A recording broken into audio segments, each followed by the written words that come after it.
Well, hello there. My name's Milan, and this is my submission video for the fast pace for Headspace marathon. I'll be doing an all purple coin speedrun in Super Mario Odyssey, so let's just start that up. First thing you may notice is that we are not playing in English. We actually set the language in the game to simplified Chinese, which is about 20 seconds faster than English, I believe, in any percent that is. There haven't been exact timings for most other categories, but it's generally believed that, it is faster for all of the game. But yeah, in Super Mario, there's two kinds of coins. There's the gold coins, which you should all be familiar with, since they are in any Mario game, really.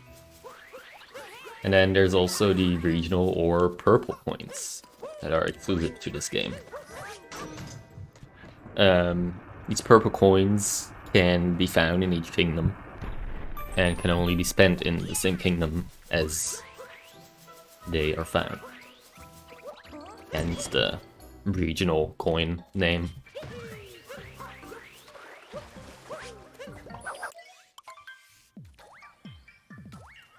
Most kingdoms, well, actually all kingdoms have either 50 or 100 of these regional coins. It kind of depends on how big the kingdom is most of the time. But yeah, I think this is a really interesting speedrun, as there are a ton of cool movement glitches and tricks that you don't really get to see in any other category of this game.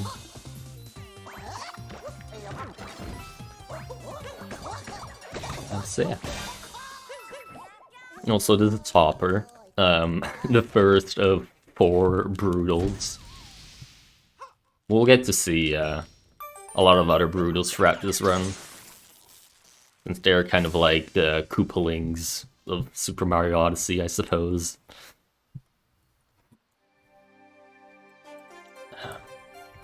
Yeah, in this run, we have to do quite a bit of the story in most kingdoms to unlock new areas, so... And in those new areas there will also be purples.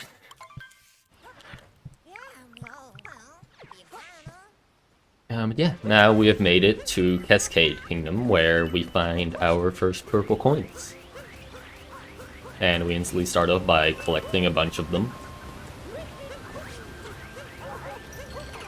And we also have to collect a certain amount of moons in each kingdom, which we kind of have to balance it out, both collecting purples and moons to progress. Because we need the moons to power our spaceship, I suppose. Or plane. It's more of a spaceship, really. But yeah, our first difficult trick is actually coming right up here, that I'm going to be attempting. It's called DSS. It stands for Dino Skip Skip. The Odyssey community is really great at naming things, I know. But yeah, this is pretty tough, so I'm gonna give it like 2 attempts. Actually, never mind. But basically, you have to dive at a certain spot in that wall, and then you can jump up it. However, it is really tough, so...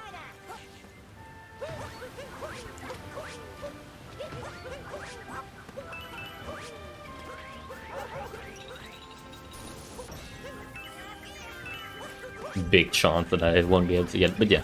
Now we just get to do the dino skip instead. Which doesn't actually skip the dino. We just use the dino to step on a trampoline and launch ourselves straight to the Mad and Brutal battle. Which is it's kind of like the aunt, I believe, of the Brutals. of which we just saw Topper in Pet Kingdom. But yeah. A lot of these fights have some kind of strats to speed them up a little bit, which I think is a really cool thing that Nintendo let us do that. It makes the fights a lot more interesting than it just being an auto-scroller.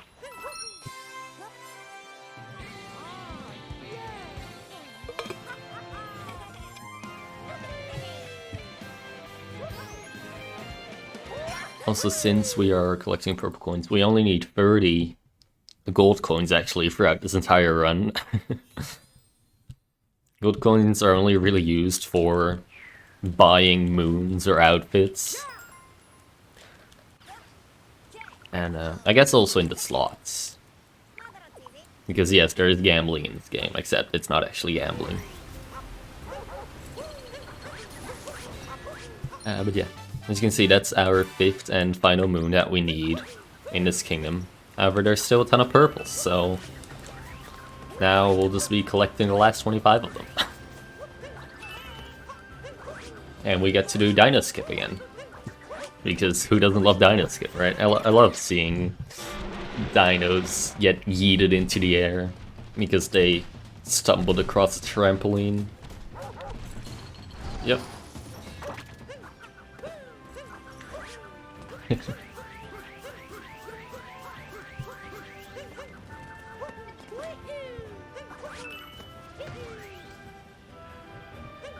But yeah, our next really sort of big trick, I guess, is coming up. It's more of a trick jump, if anything. Cascade is honestly really hard to do at a top level because of things like DSS and this trick jump right here, where we skip the first half of the sub area, just like that. If I can get up there, there you go.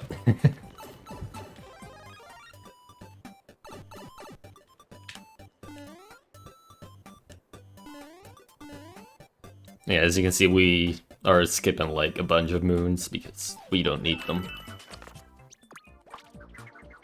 They don't add up for the next kingdom already, unfortunately. Which honestly is kind of odd, but kind of given up trying to make sense of Super Mario Odyssey, or any Mario game really. It does not work out.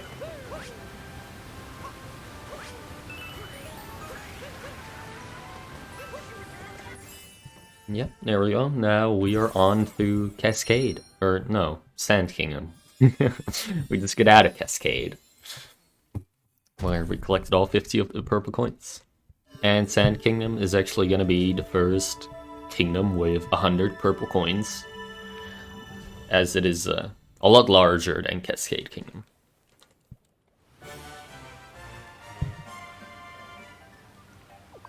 And it is also the first kingdom where... No, never mind. We also had to do all the story in Cascade. I don't know what I'm thinking. But,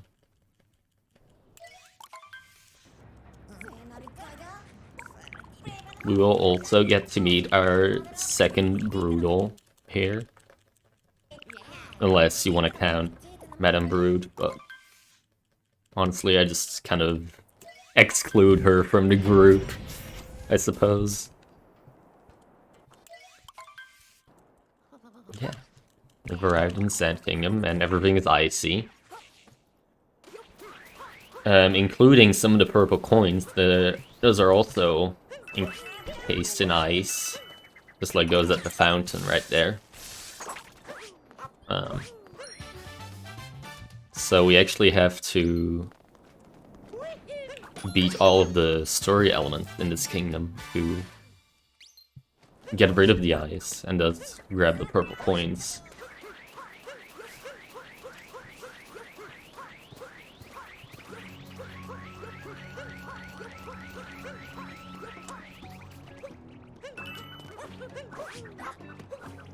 Yeah, before that happens, we got quite some purples to collect ourselves. plus some moons.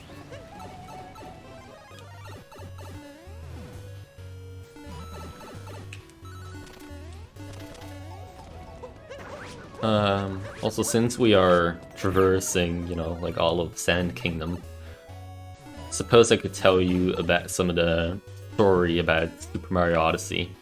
Also, I'm at 1 HP. I cannot do the Bool Bill jump. There's a cool Bool Bill strat to skip like a bit of this area, but this all is at 1 HP. I couldn't do it. But yeah, story in Sand Kingdom kind of progresses when you collect these power moons. One of those was right there at the top. However, they have some very long cutscenes, so grabbing them is quite slow. And the intended way to... We gotta get into the inverted pyramid soonish. And the intended way to do that is by grabbing 2 story moons, and then the inverted pyramid will open. However, those story moons are a little bit slow, so instead we just go straight through the door. But yeah, this is our good friend Jaxie over here. We just paid him 30 gold coins, and now we can ride on his back. And he does not care about poison at all. He eats poison for breakfast, really.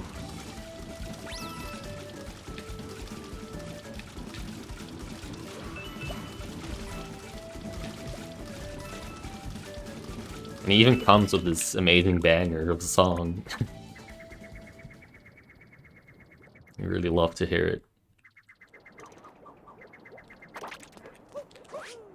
Yeah, we just use him to traverse through the Sand Kingdom quickly, since the Sand Kingdom is really large. Oh wait, I was not supposed to do that.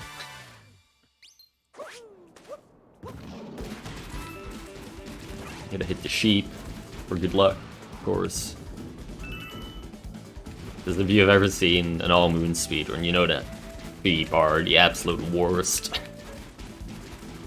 I say an all-moon speedrun because I don't think that the sheep moons are gotten anywhere except for all moons. That's how slow and bad they are.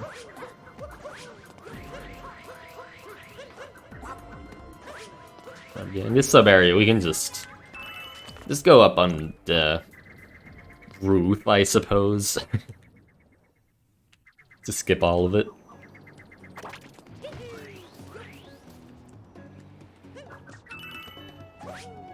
Yeah, now we'll be heading into the inverted pyramid. Which, as you can see, is closed off, but... luckily, Mario does not care.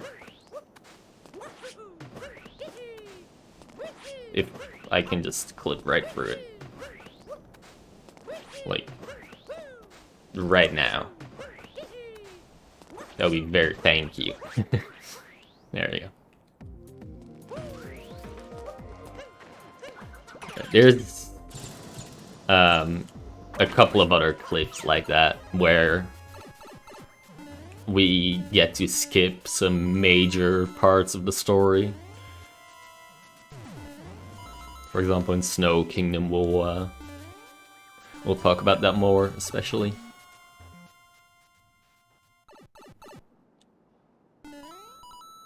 But yeah, it is also actually possible to skip the entire inside of this inverted pyramid by doing a cool corner clip. However, we need these purples right here, so unfortunately, we can't do that.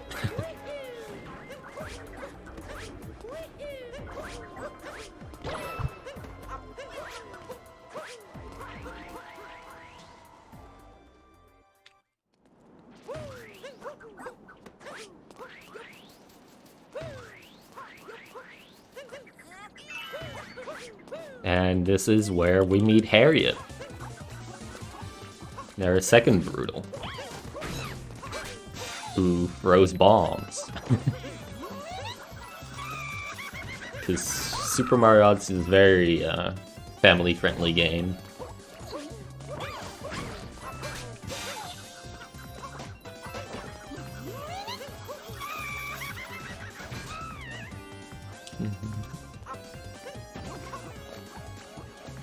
Yeah, usually she throws these on the ground and then you have to hit them back. But we don't wait for the bombs to reach the ground. We just instantly hit them back.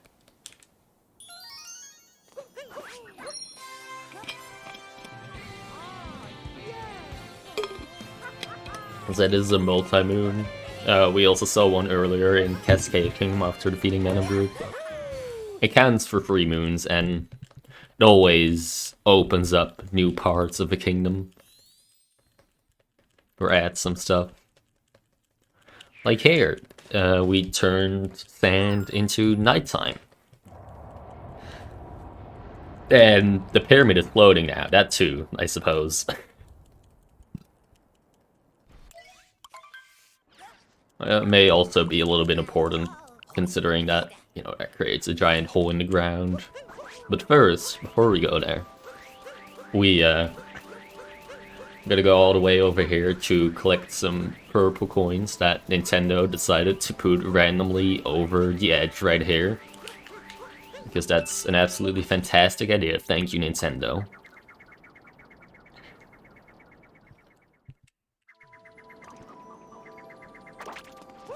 And yeah, also nighttime sand adds these mummies that randomly pop out of the ice, or pop out of the ground. Yeah.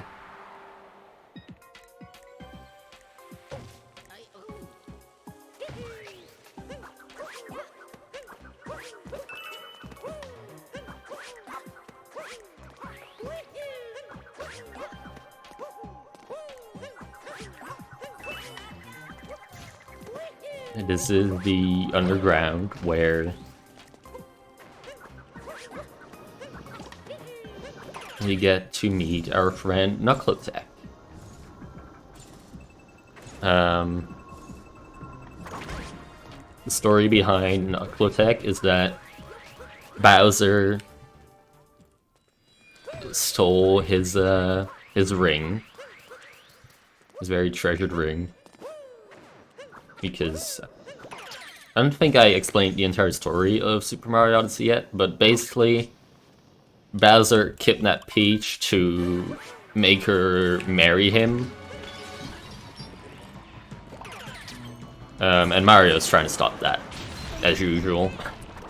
But yeah, it is Knuckletech. His issue is that Bowser stole his ring.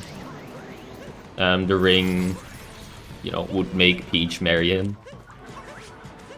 And now we beat him up. Because that's the only logical thing to do. If your nemesis steals someone's ring, you just beat that guy up. With his own hands, of course.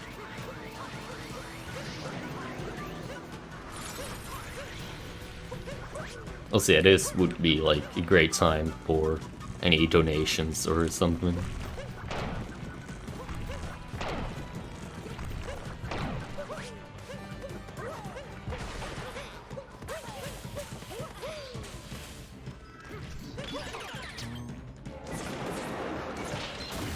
Yeah. As you can see, right in his head, there's a multi-moon. Which we are also going to steal. Just like Bowser stole his ring.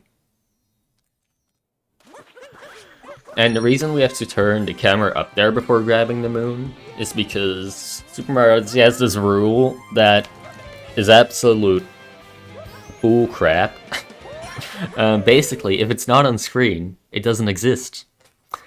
So, yeah, that makes for some really great experiences.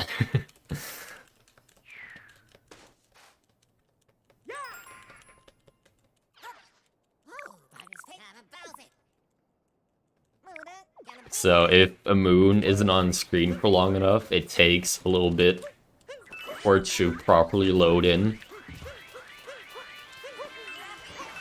So you can just go straight through the moon. This tends to happen with the moon that we get after Brutal and Cascade sometimes.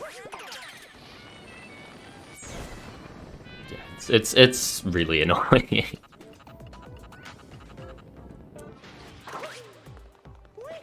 Again, now that we have defeated Knuckle Attack, all the ice has melted.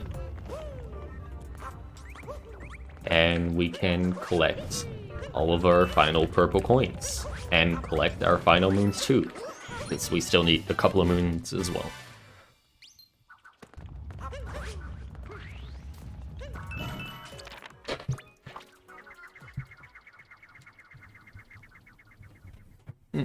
Also, this is Glide-On. He glides in the air. Really good guy. Unfortunately, we will have to kill him. Always hate to do this, but yeah. Sacrifices need to... Oh, never mind. I didn't kill him. He lived today. Congrats.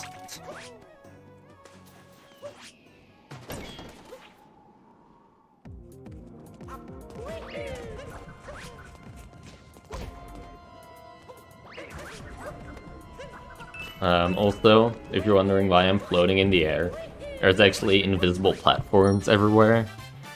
And the way you're supposed to do these rooms is by capturing that Moai. If he puts his shades on, then he can see the invisible platforms.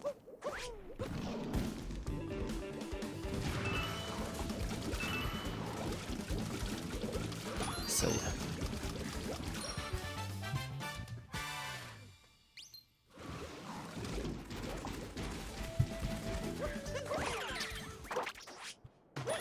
Also one of my favorite moments when we just become a cactus. Yeah. There are some other captures in this game that we will actually get to use that are quite funny.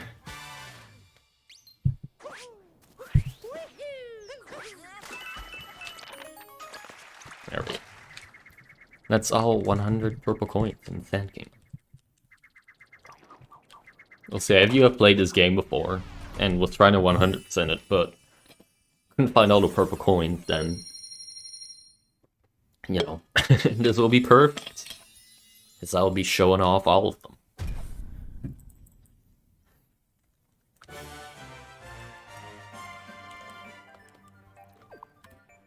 I do remember playing this for the first time and having issues finding some of the purple coins. There's no real indicator or help unless you have the Bowser amiibo.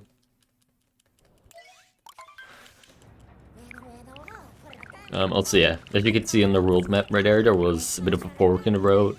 However, the order in which we do these kingdoms doesn't really matter in this run, at least.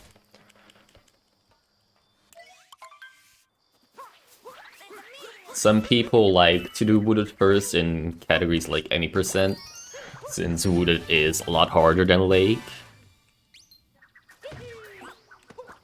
So they just like to get it out of the way. And doing Wooded first only loses like 0.5 seconds. Yeah, for here it doesn't really matter.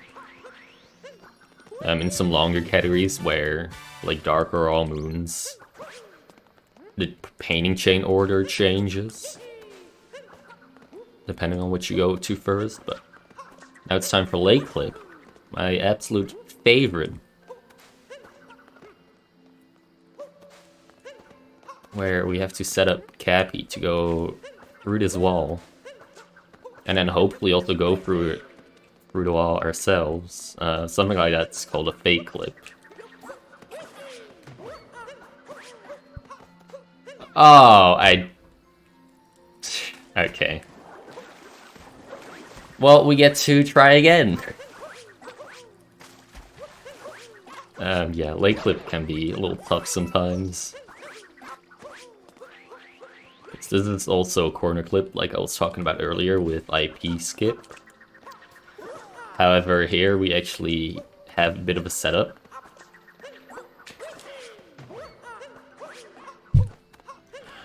Okay, dude. I'm a little bit upset, because I actually really want that checkpoint, but it's fine. We'll have to deal with it.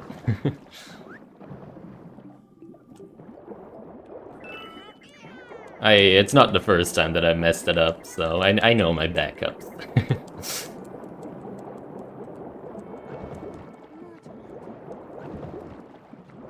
I feel like that's definitely something that, you know, defines the better runner. It's just, you see, you may be able to play the game like well and stuff, but knowing your backups is really important.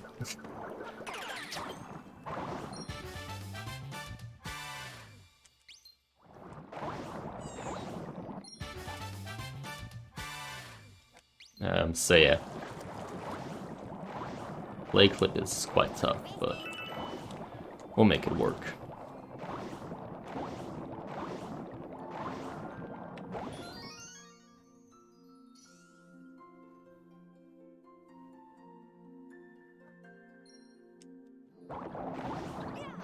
And the only story elements in Lake Kingdom is fight with Rango, which is the third brutal. Also, yeah, these walls are very thin, so we just get to talk through them, basically.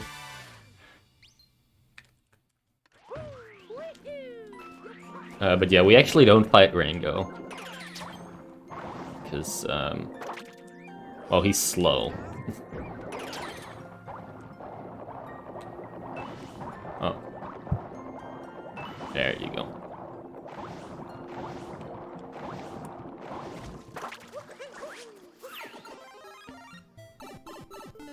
This is...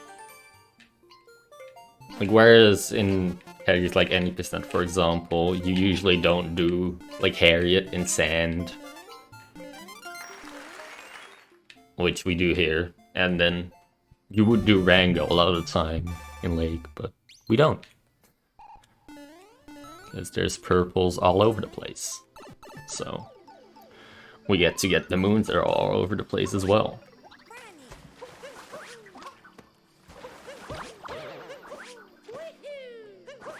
Like this one that's called What's in the Box? It's a moon! Crazy. Who could have guessed?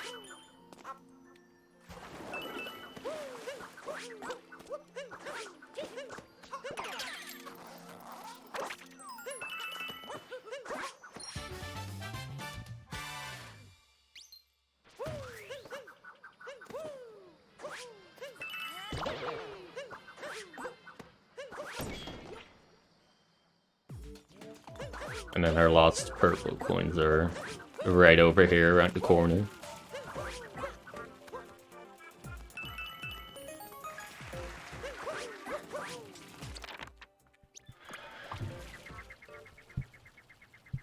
And that's it for Lake already. Very short game. However, still pretty difficult.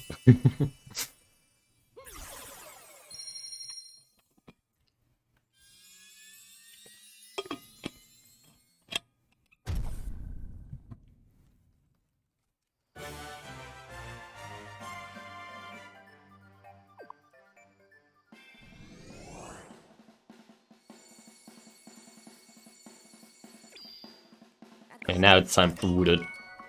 Because the game kind of tricks us into thinking that, like, we only get one of the choices when we have to choose which game to do first, but either way, you get to visit the other one as well. Yeah, Wooded is a lot larger.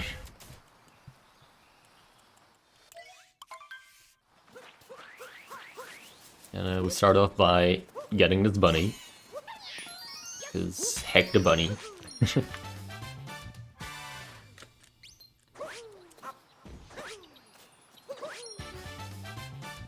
And then, once again, here there's also 100 moons. 100 moons, 100 purples. I think the most moons that are in any kingdom... Actually, no, wait, that would be Mushroom Kingdom. Which has 104 moons, except 61 of those are from Toadette. Which you just have to talk to Toadette for, basically. So, I don't know if I can really count that.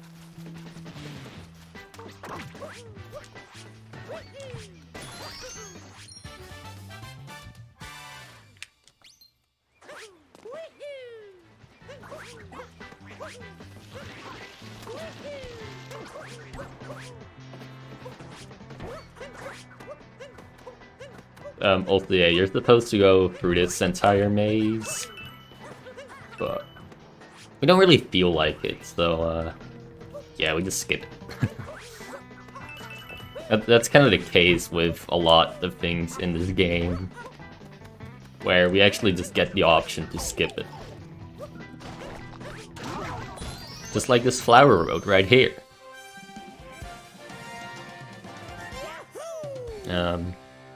This story moon unlocks Flower Road over there, which can be activated by the P-switch. Plus, I guess it also does activate this pure boss fight. However... Okay, I just feel like dying, actually. I was gonna say, I feel like skipping the Flower Road, but... dying is also an option, of course.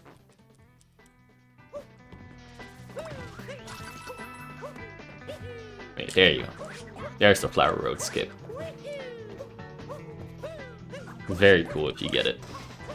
However, also kind of tough.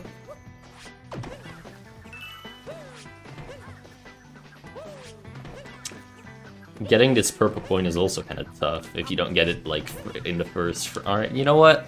There you go. Yeah, we also get to perform a pretty neat trick here. That's called Tower Skip. However, there are also purple coins inside the tower, so we just grab these. And I go in the tower anyway.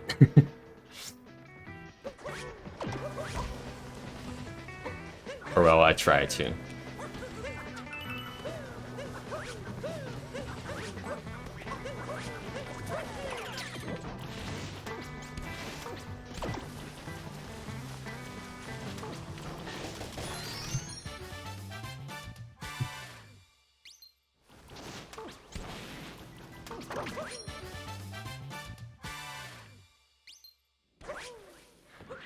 And this is the last Brutal that we get introduced to. It's Mr. Skewer.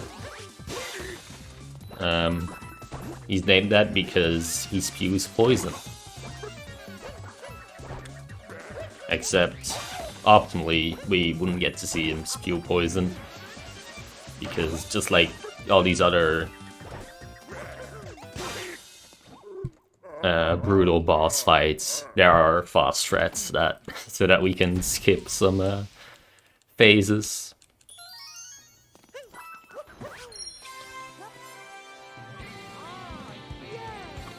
Which I think is really cool. It makes the boss fights a lot more interesting. Instead of things just being an auto-scroller. But don't worry. We'll get to some auto-scroller boss fights later. Don't you worry about that.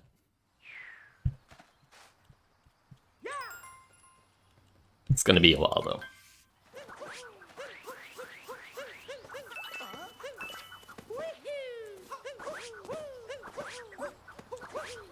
Let's see, most of the time when Cappy says something and it blocks out half of the screen, it's not really something interesting. Like there he says, "Did you hear something land up there?" I'm still kind of confused as to why he says that. Although I know that... Like, the story for Wooded Kingdom is that Bowser took plants, or some Bowser took some flowers for the wedding. That's kind of the thing. In each kingdom, he steals something, some item that they care about. In Lake Kingdom, it was the dress.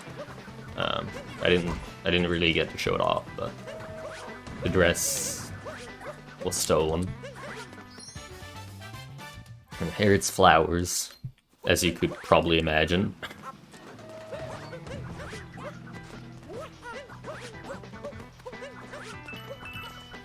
But now, the robot, I suppose, that is supposed to be protecting those flowers is kind of upset.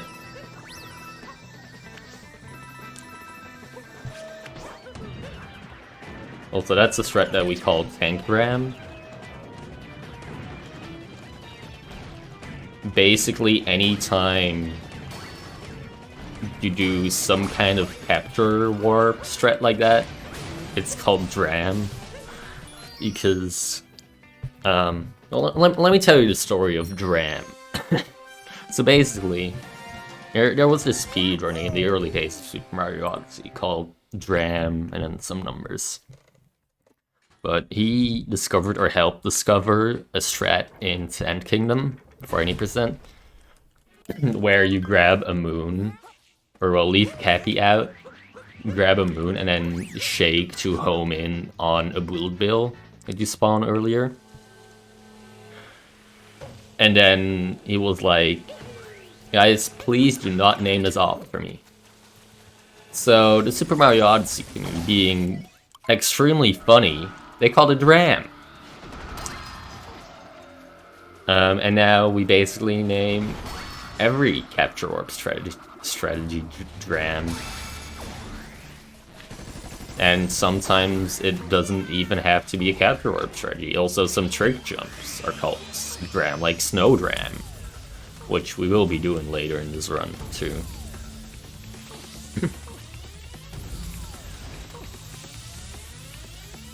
But yeah, also, this is the robot I was telling you guys about. Plus, we get our good friend Speedy Nutboy. Well, hopefully. Right now I only have half a Speedy Nutboy. Basically, with this capture, when you jump, you kind of stun on the ground for a second. However, if you land on certain parts of the spawning platform, that gets removed. And also you can get yourself to launch a little bit further, which we refer to as Speedy Nutboy. I didn't think of the names, alright? Basically, as long as you keep moving, you don't lose the speed.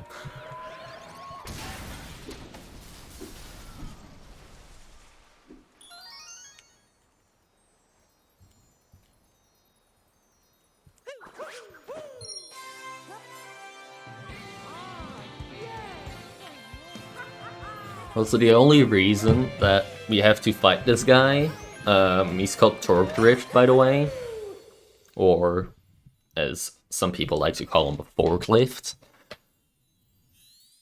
Honestly, kind of a fan of the name, but the only reason that we have to fight him is because of 7 purple coins that are unobtainable without him. So yeah, it's kind of a boring boss fight, to be honest. There's really not much going on.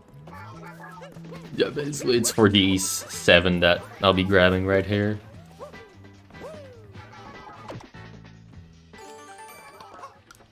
Before, this nut wasn't there, or acorn, I guess we're gonna call it that, and the P-switch also.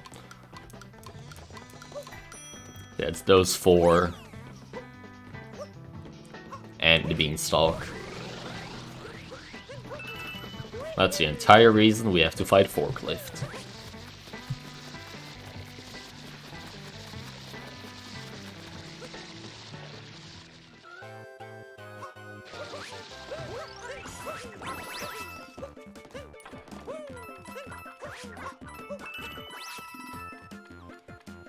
It's fantastic, I know.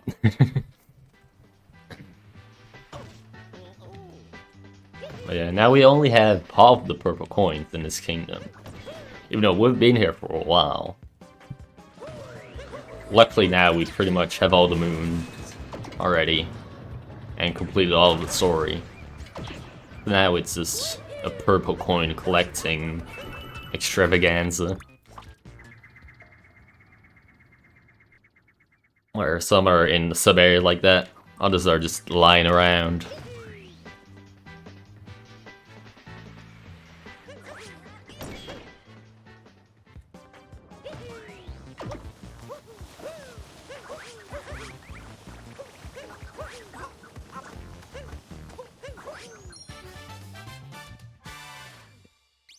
And there's also some in deep woods.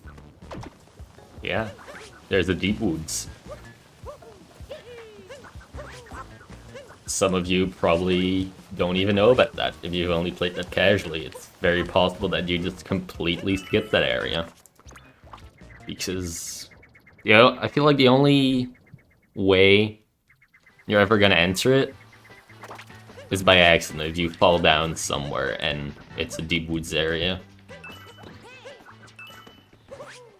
It's basically, not everywhere off the edge here is death.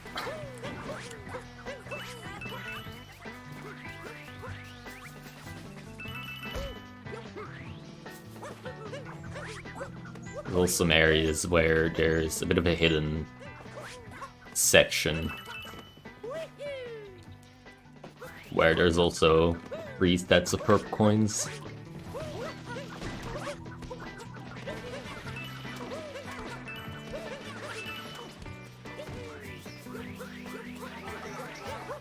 Which will be most of our last set.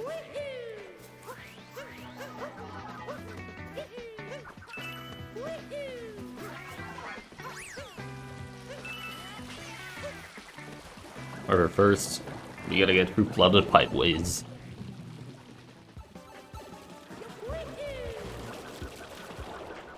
And by that I mean we have to get through half of it.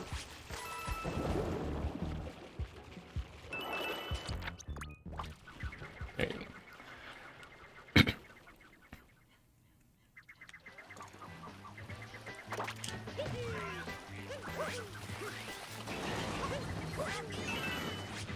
Just like right here. There's the boots. It's honestly a bit of a scary place if you don't know where you're going, or what it is, or where to go, or wait, no, I said that already, or what to do. Especially since our good friend the T-Rex is roaming around here. Yeah, he does not make things a lot better for us, and he has noticed me. I was kind of hoping that that wouldn't happen, but yeah. Come on, Mario. There's a dino going after you. However, you can make him go to sleep by throwing a nut in his face, basically. Or a big acorn. Also, this is one of those other funny captures. It's just a rock. And its only purpose is for 3 purple coins. Actually, you can get those purple coins without capturing the rock at all. However, that's more of a 2-player exclusive thing, where you clip Cappy through the wall.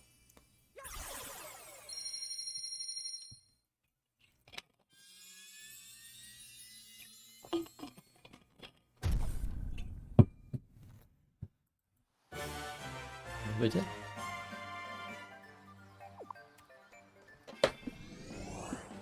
Now we will be heading on to Metro Kingdom. Just like the game tells us.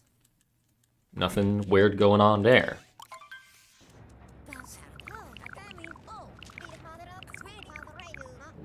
Oh wait, what's this? It's Cloud Kingdom.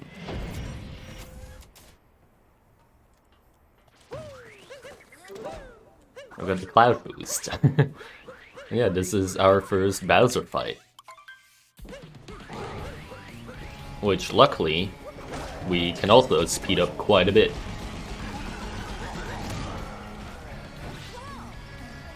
by positioning ourselves smartly and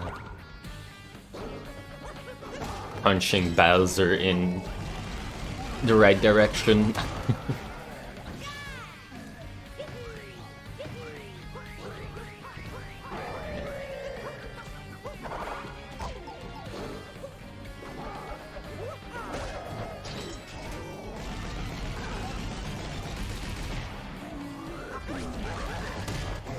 And that was that.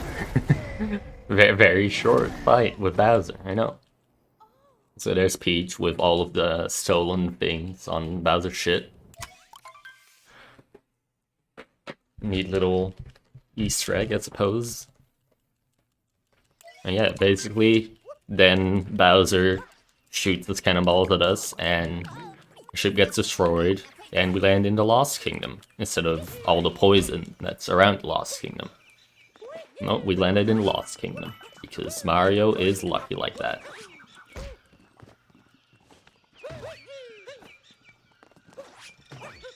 Yeah, some of these walls in Odyssey are really fantastic, and you're just not allowed to wall jump off of them.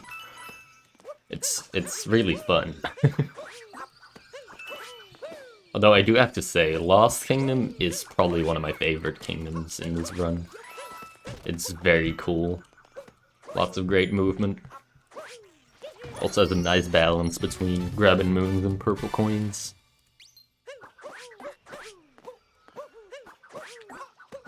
Though I do have to say, purple coins are definitely the better collectible.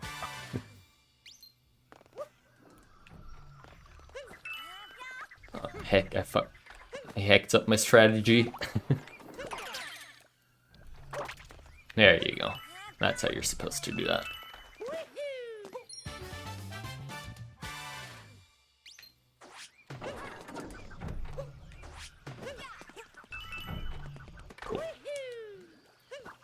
Although I do have to say, some of those purple coins that are under the propellers...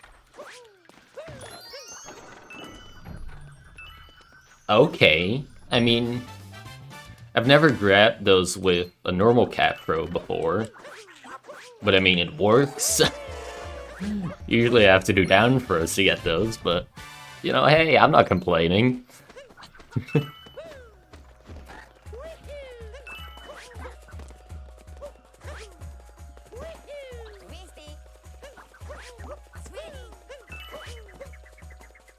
Wee. Yeah, Cappy, we did fly really far.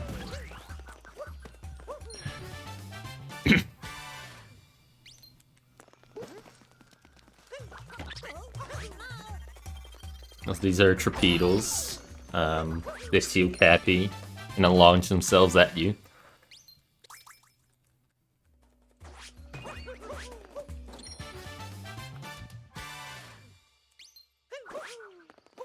Also, I don't think I actually mentioned anything about Klepto.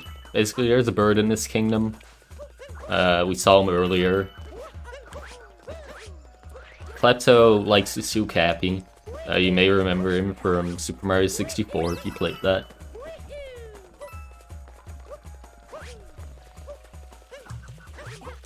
But by doing the jump off the tree at the start, we skipped his trigger zones. So that we can just not have to bother with him. Because he's a bit annoying, you know. Just a little bit.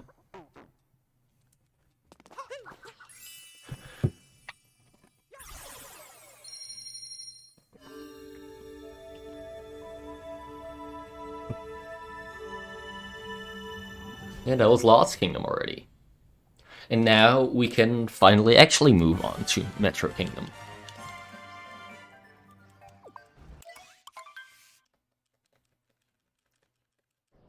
Which is great. Because Metro Kingdom is really fun, honestly.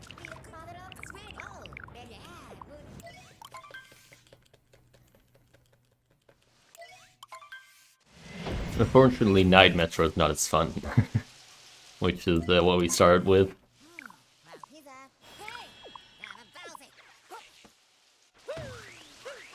of difficult.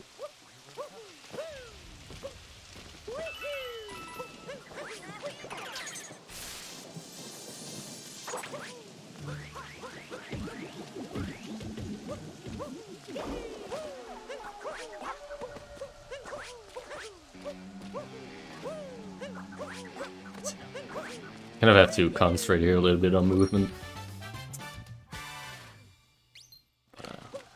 Oh, I bonked my head. Thank you, Mario.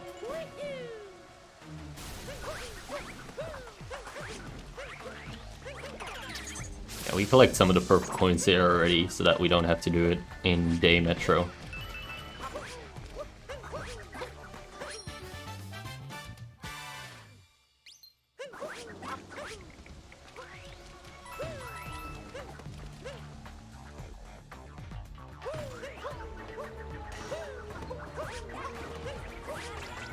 And yeah, this is the city hall, or the inside of the city hall. It is pain. We're all to do fast. I don't do fast strats, really.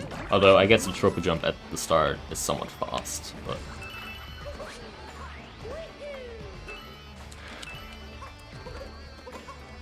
It's kind of a hard section. Luckily, yeah. We're almost done with Night Metro already. Just the boss fight that's left. So I don't think Bowser actually steals anything from Metro Kingdom. He just puts up a bunch of posters of, you know, propaganda for... Darn it. For his wedding. So that people may actually come or something. I don't know.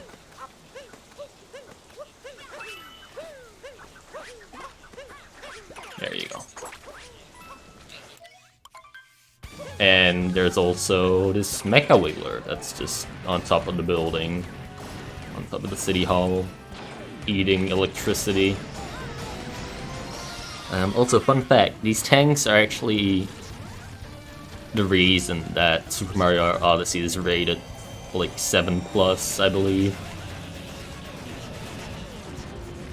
Instead of all. There's not much that we can do to speed up this fight, except for hitting all of the bubbles on this first phase. Just so that we don't get free cycled. However, the Wiggler patterns are random, so it's not the easiest thing in the world, but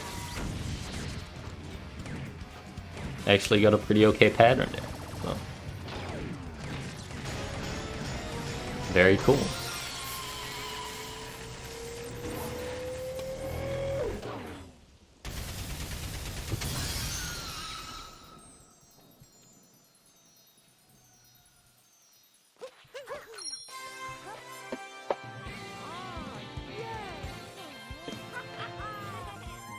And now we can finally move on to Day Metro, which, if you've seen the Odyssey trailer, you will all be familiar with. It's probably, you know, the part of the game that people were first introduced to. At least it was quite hyped up.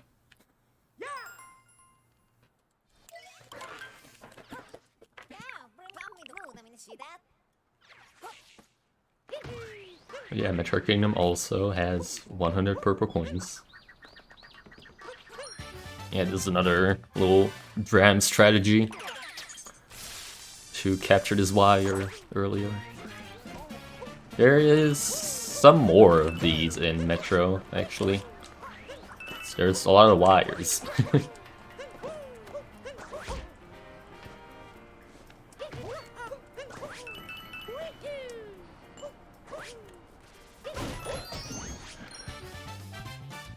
Which, I guess it's kind of to be expected of like such a big city that has a lot of light and whatsoever.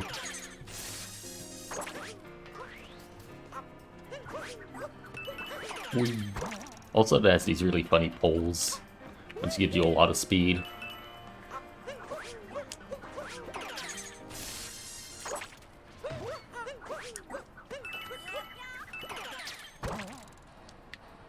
Like right here, we do another little capture grand, or capture warp.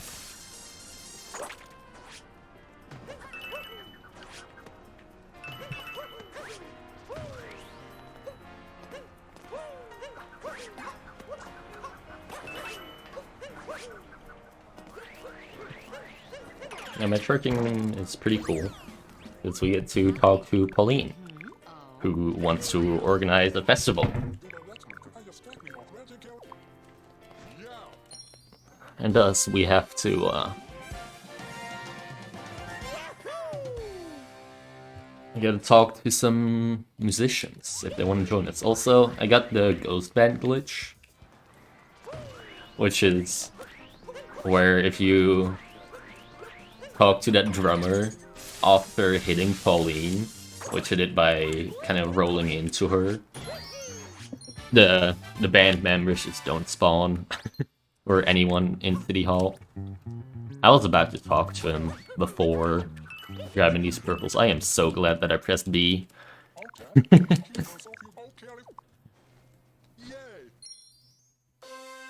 I completely forgot about the purples. That would have been bad. Yeah, there's 4 of these band members, and basically it unlocks getting them all to join the band. Unlock the sewers, where we have to hit the power switch for electricity so that we can start the festival. However, more importantly, there's 7 purple coins. So that's the real reason we're going there. We do not get to do the festival because, well, it's quite slow. Although it is a really good banger, you have to say. So also kind of unfortunate that, you know, we don't get to do it. I was trying to hit this moon earlier, but fine.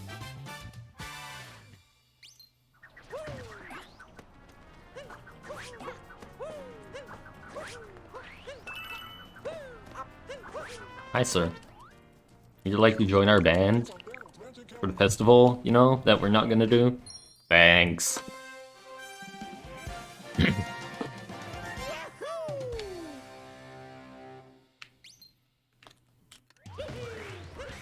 as you can see, the City Hall is really just filling up now.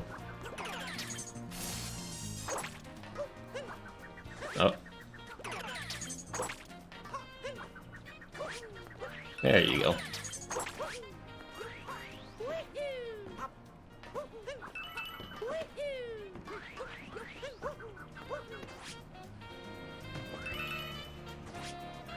And here is my least favorite sub-area of Metro Kingdom. And one of my least favorite sub-areas in the game. So let's see how it goes.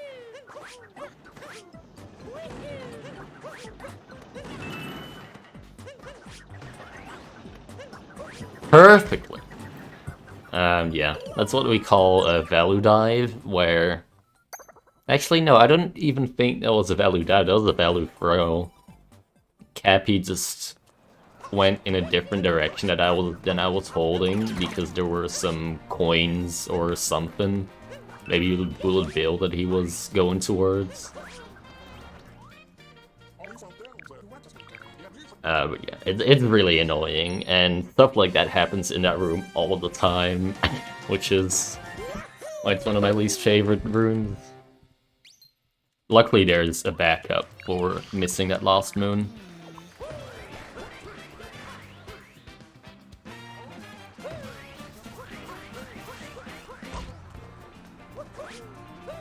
Mario, please just go in.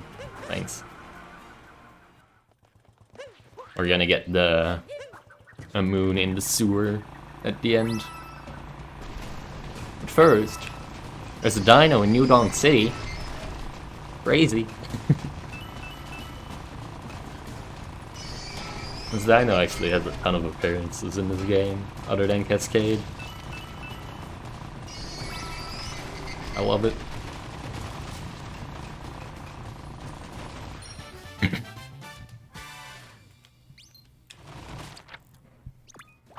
Now we just get out of here.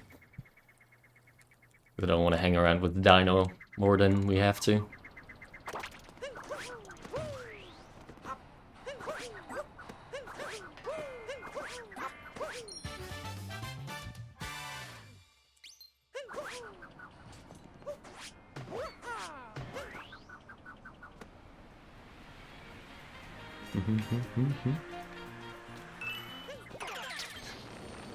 Plus we just get to kind of fly over here, which is also pretty cool. And then there's this sub area where we just skip all of it by doing a simple triple jump.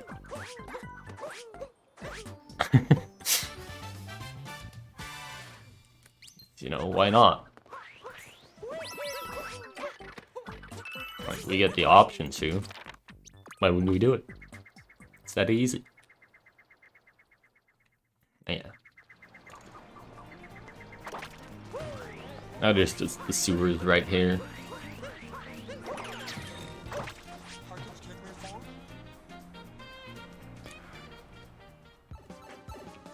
Where there's some piranha plants blocking the power from going through.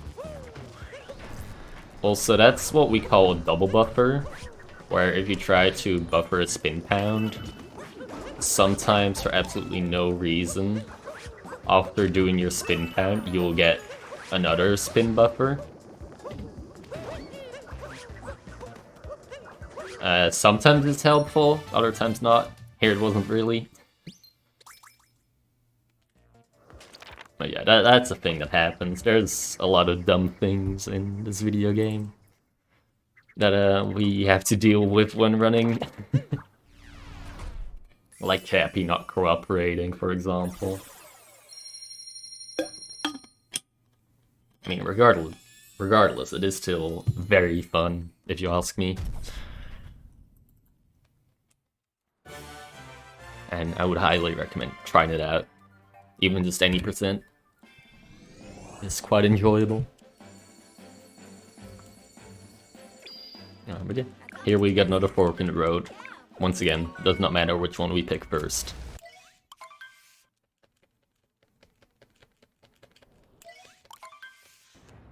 However, right at the start here, we will be doing Snowdram, which is not actually a capture word strategy. It is more of a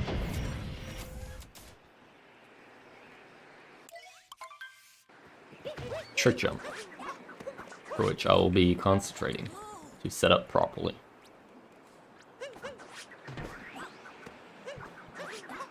Okay. That is really nice. I wanted to get like a rainbow spin there, but the game did not allow me to.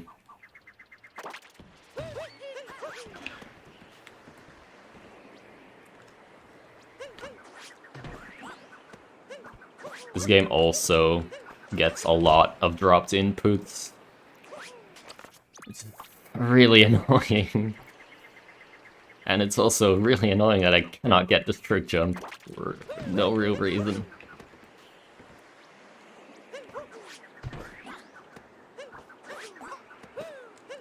There you go. Alright.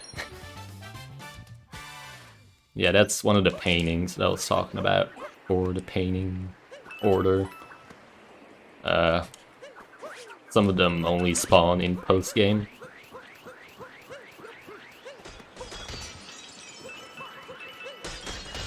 Like that one. I think most of them do, but...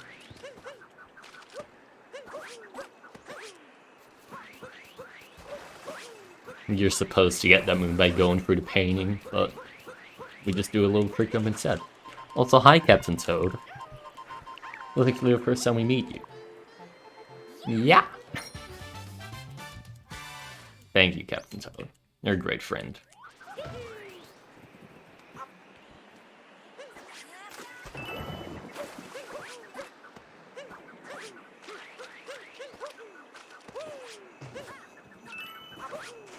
But yeah, Snow is kind of interesting. The thing that Bowser stole from Snow Kingdom is their cake, which is the prize for their Bound Bowl Grand Prix. which is just a race for the Shavarians, which is what these guys are called. And they're heckin' adorable, and I love them. Yeah, we don't get to participate in Bound Bowl in this run, unfortunately. Because we can actually get all the purples before bringing peace to the kingdom.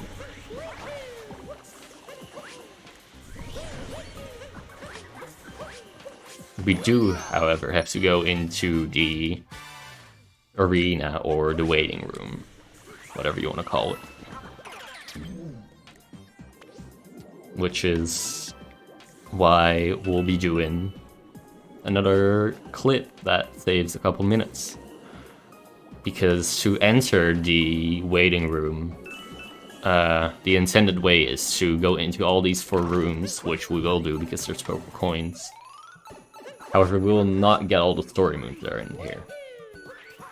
Which basically opens up the path to... Okay, that Goomba just died. So we gotta die as well. Because we need all these Goombas. There you go. But yeah. Collecting the story moons opens the gate towards the waiting room. However, we can just clip through some walls. There are actually a ton of clips in snow. It's actually really funny how many there are. It's also really funny how I cannot play this game.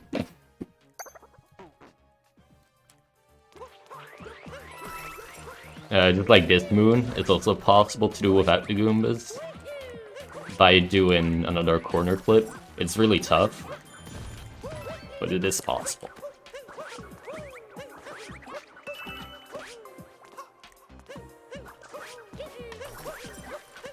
Yes, Scabby, please do not grab a single one of the purples. Thanks. But yeah, this is one of the story moons. We will actually collect this one because it's just right here and we don't have to do anything for it. For others, we have to fight Rango, kill a bunch of Spinies in a poison room, or collect some moon shards, which is all just slow. Well, that one's just sitting there.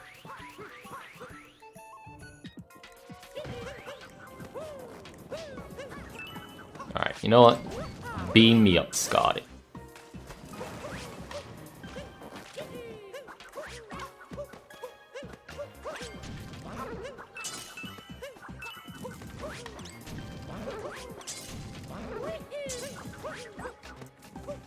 Yeah, this room is also quite hard. Especially because of this, where your inputs get eaten, or the game doesn't let you wall jump, or really anything can go wrong, really. It's quite annoying. Also, the reason that I specifically let this room for Lost is because it allows me to go to another moon really quickly, where I will attempt to use the moon to clip through the wall, which is something that I've not shown off yet. In any percent, you do it in Wooded Kingdom to get some quick moons, but here that's not really fast since we go through all of Wooded Kingdom anyway. Also, yikes. That jump's also tough.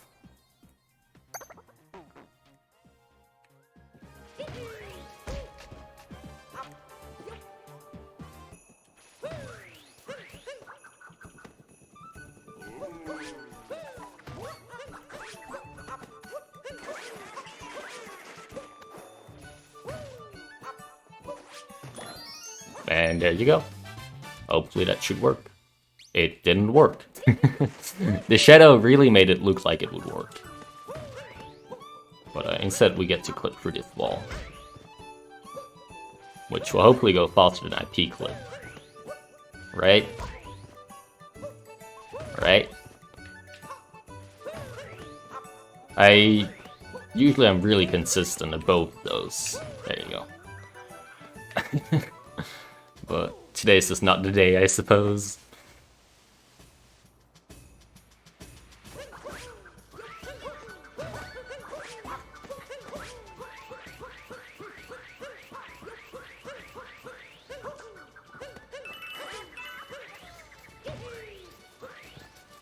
Also, we can just slip through this wall right here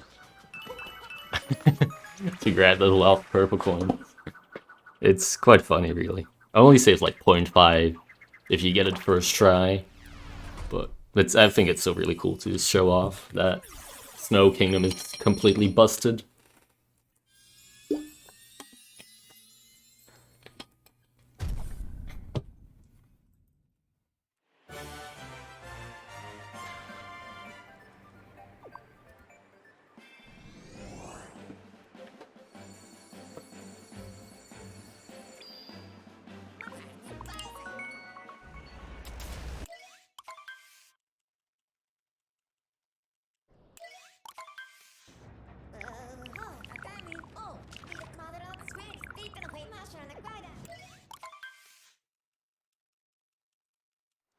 Now we're on to Seaside Kingdom.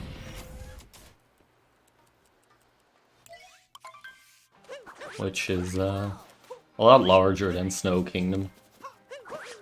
Snow Kingdom's actually really small. A lot of it is just inside Shiveria.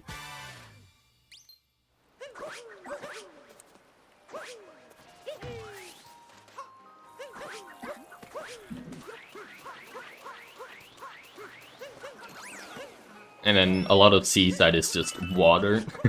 So we'll be a fish for quite a lot of Seaside. Also, of course, this purple coin refuses to cooperate, as always.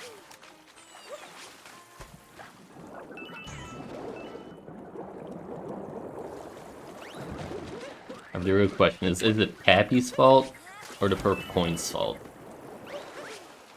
Or my fault? No, it could never be my fault. That's impossible.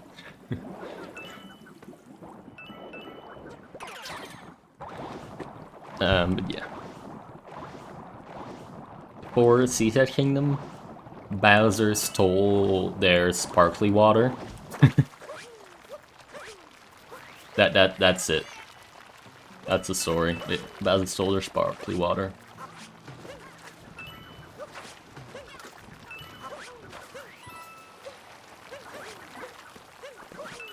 We don't actually have to fight the boss here.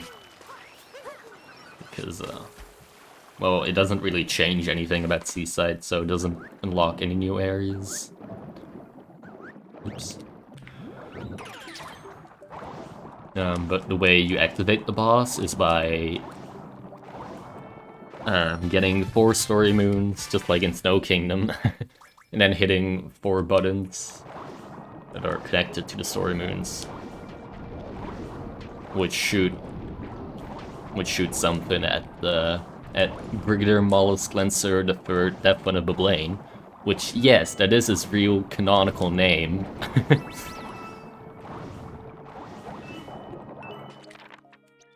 And then once everything's activated, you get to fight him. It's quite the cool boss fight, really. You're just going around the entire kingdom. But yeah, for now, Mr. Mollusk is vibing up there, drinking his sparkly water, or whatever is left of it anyway.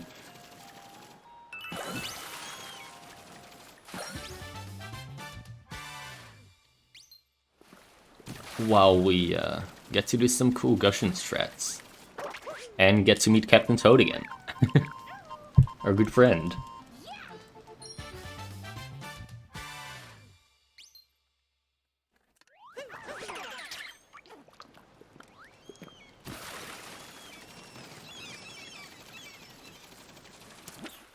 Okay, cool. Also, we can actually collect purple coins by shooting water at them with this gushing.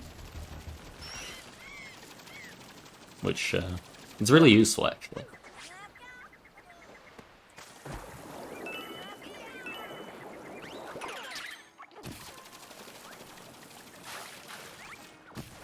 If you can do it fast, that is.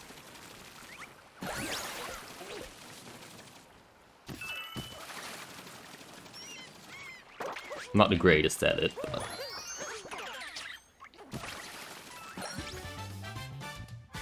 Also, something that I actually forgot to mention earlier about the speedrun is that Joy-Cons actually give you a bit of an advantage in the speedrun. However, it's only really necessary to use them if you are going for like world record level. Because basically what Joy-Cons allow you to do is down throws by just a shake of the controller, whereas with the Pro controller you just get a normal Cap Pro if you try to do a down throw.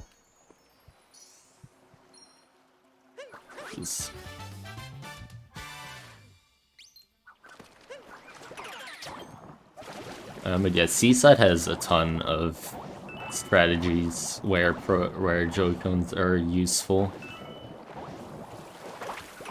for the down throws. Oh, I kind of need that last one. Thank you.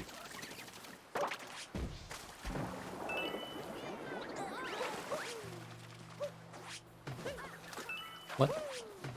There you go.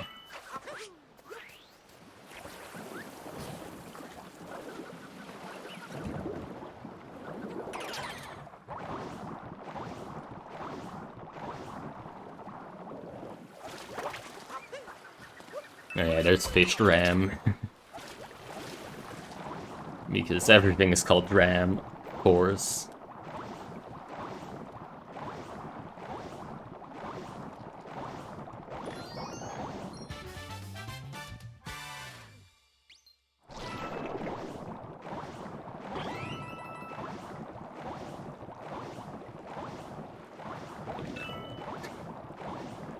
Now, for pretty much the rest of Seaside, it's just fish movement, which...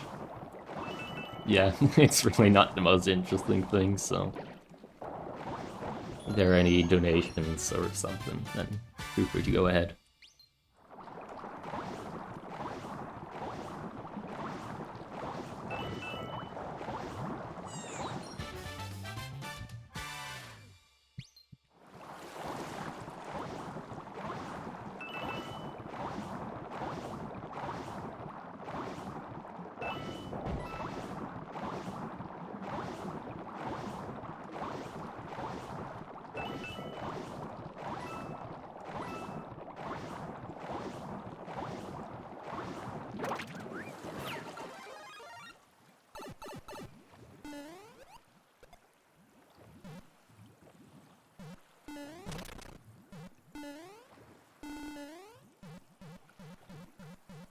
But yeah.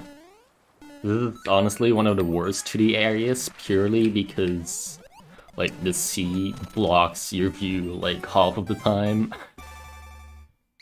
Makes it very difficult to see things.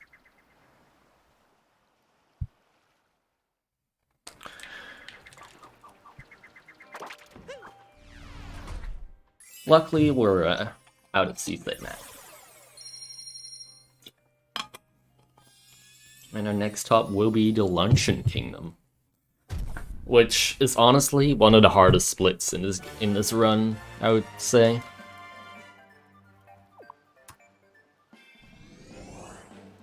It has a ton of difficult tricks. A lot of cool tricks as well, I will say that.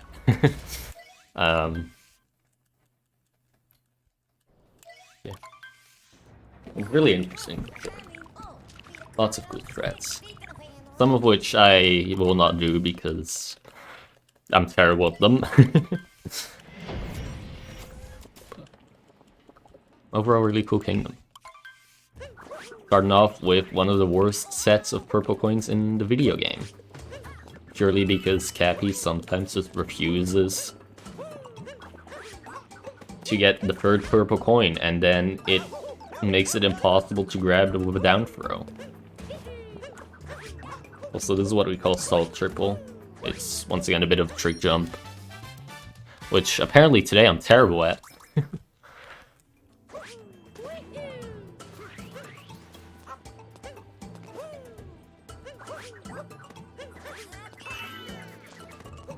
But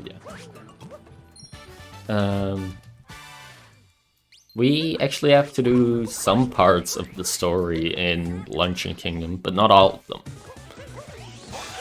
Luckily, the worst part we can skip. But first, we get to fight Security again. Isn't that great? You guys remember this guy from Wooded, right? Yeah. I missed him. There's absolutely nothing changed about the boss fight.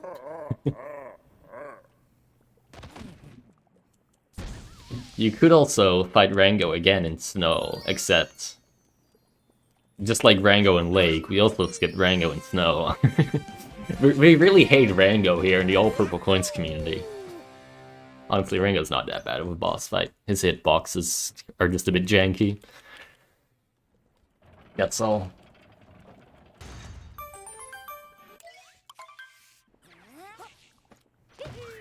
Speaking of janky hitboxes, Luncheon Geometry. Great entry in the book. There are a ton of walls up here that you can just climb on, or roll on, or just walk on. That's what makes Luncheon so fantastic.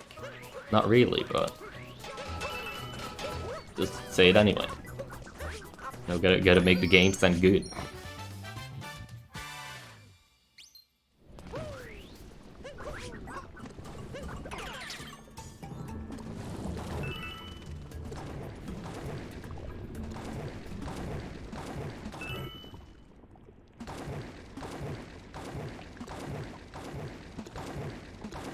Also, Bowser stole some of the soup here in Luncheon Kingdom. Because, you know, obviously at a wedding you gotta eat some things. Just cake from the Snow Kingdom wasn't enough.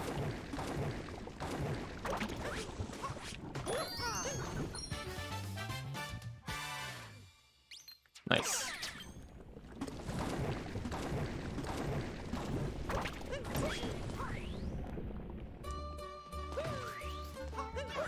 Let's see, here I turn the camera like that to make sure that the cycle is the way I want it to be. And honestly, this is one of my favorite sub-areas. It is really cool when you actually get all the strats, which it just did, and I love it.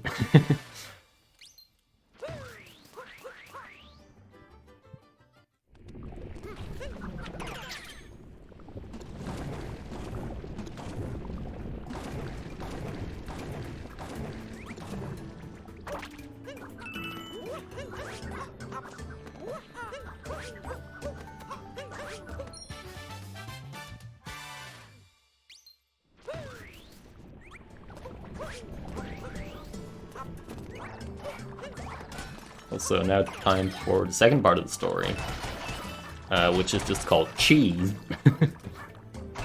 Oh, I hate this part. Because it's basically RNG where the pens go from the pan, bro. Plus, bonking there is the worst.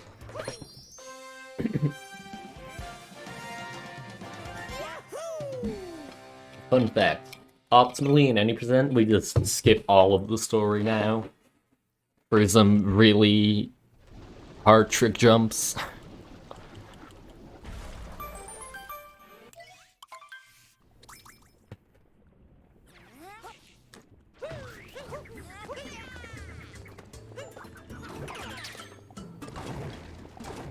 Also, it is actually possible to grab those without this lava bubble, but it's hard.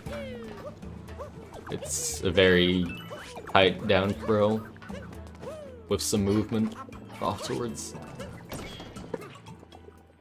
Yeah, this is also one of my least favorite sub-areas. It's really funny how we get to do all of my least favorite sub-areas in this run. And I still think that this is a really good run. A really good category, I suppose. This run itself is not fantastic, but... We take what we get. Can't be picky.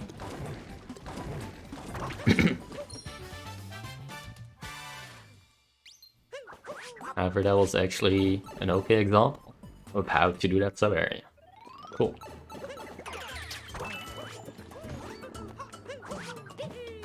I'm very happy with that. And now we just become meat. And the bird named Cockatiel. Honestly, the worst boss in this game. If I may say so myself. It has some really jank hitboxes, which why I'm very happy that we don't actually have to do it. You know, thankfully.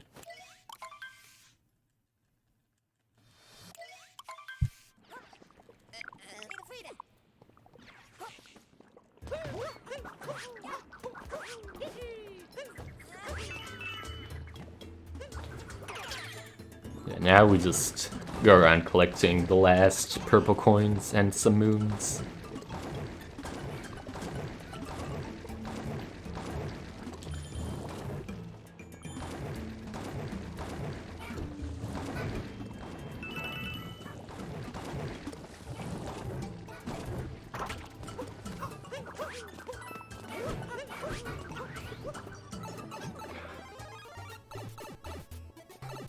I can't believe that worked. Okay. That was very janky. Also, I will be showing off some more of that luncheon geometry later. It's honestly really funny.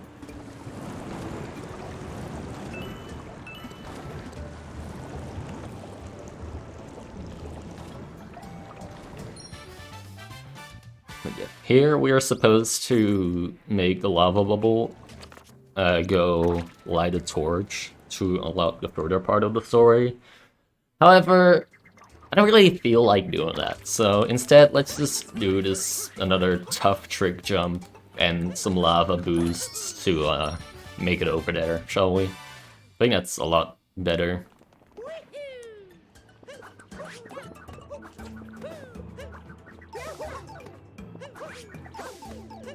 There you go.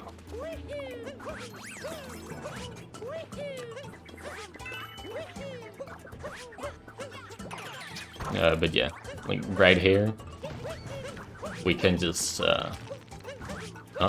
we can just roll up the wall. It's fantastic, really. There's a couple of spots like that. Yeah, that's what we refer to as torch skip. For obvious reasons, we skip lighting the torch. Yeah. One day I will get that cycle. One day.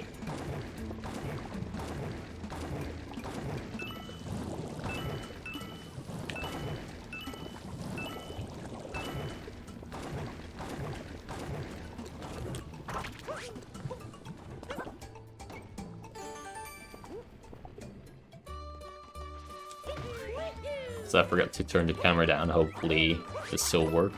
It did. Cool. So I turned the camera down there again to make sure I'm on a nice cycle. Otherwise this room gets a lot more tough. Even though it is still quite the tough room. Definitely not easy, but also very nice when, you know, you do it very clean.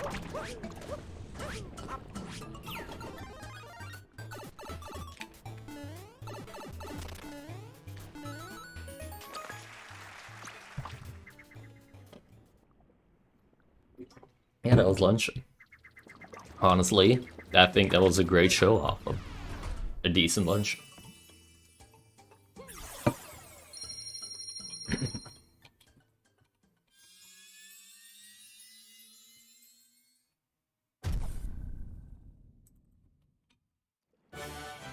Also, I should mention that, unlike any percent, this game this run does not stop after Moon Kingdom, since we still have Mushroom and Cap Kingdom that have purple coins. Also, it's time to go to Bowser's.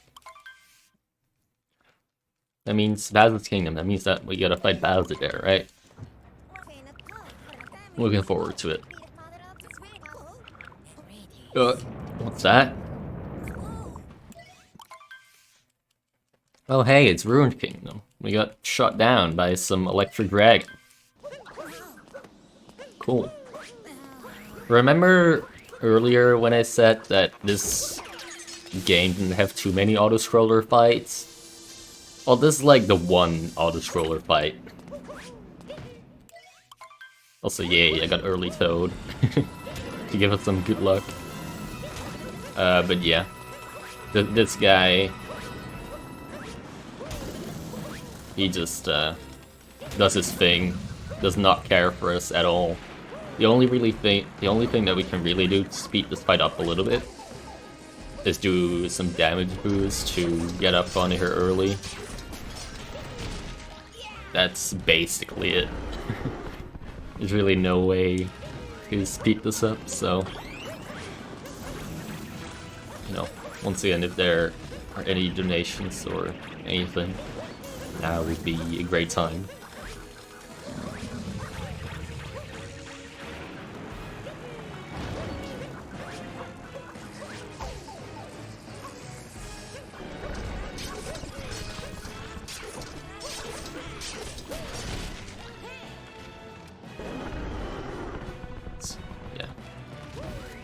There's really not too much interesting about this boss, besides that it's awfully not like a Mario game.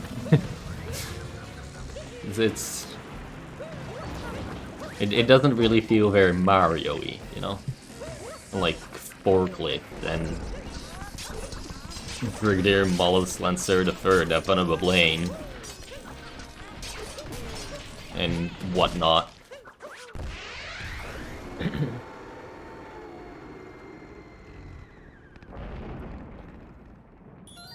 Yeah.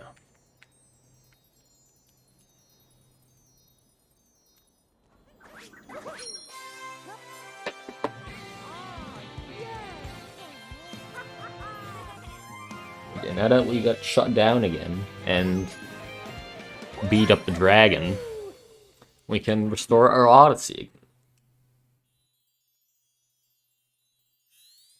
And finally head to Bowser's Kingdom.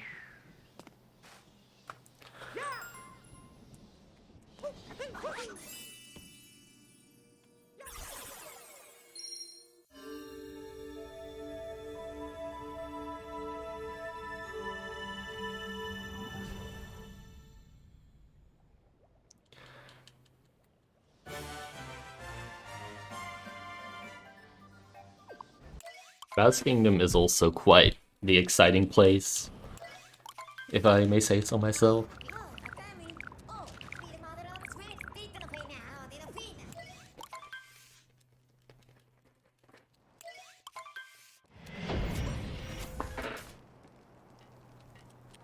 And one thing that you may notice is that there is no outlines for moons in the top left. That is because they are kind of trying to make us think that this is, you know, the final showdown with Bowser's here in his own kingdom. However, we know, obviously, that, you know, that's not the case. So we know how many moons to collect. Well, for a bit, we're just collecting purples and story moons. Which, these story moons, we do actually need to get them all. Otherwise, other parts do not open up. So even though, you know, it may seem slow with all the cutscenes and everything, it's absolutely necessary.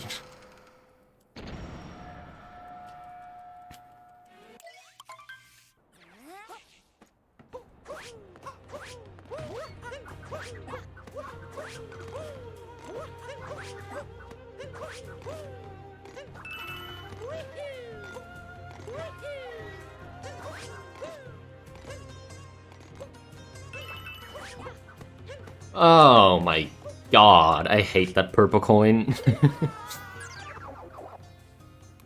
It's the worst. Because yeah, we also...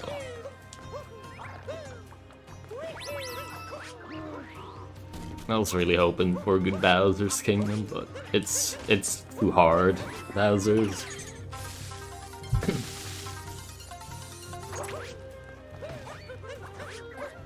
To be expecting anything good.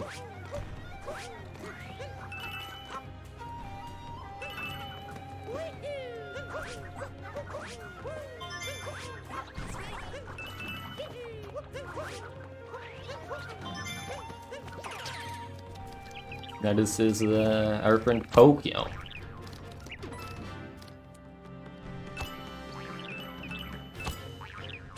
He's quite handy.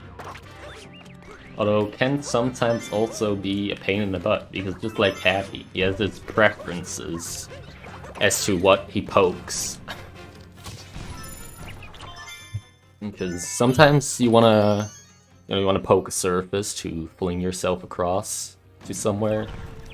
However, then there's an enemy nearby, and he just pokes that instead. It's fantastic.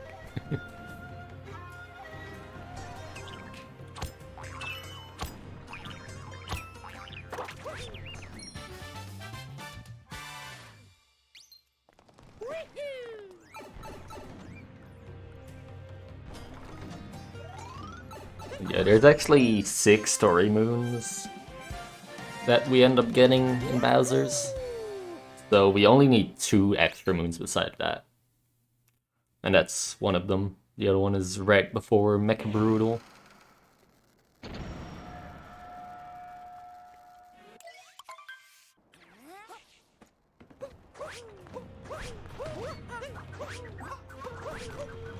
Oh, I need that. Thank you. Also, really funny strat right here.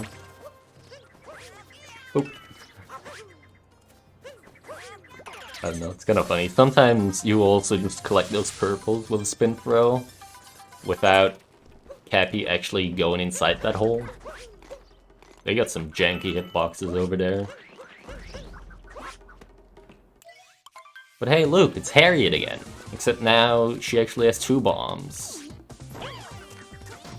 And we are 100% going to abuse that by doing what I just tried there, but failed.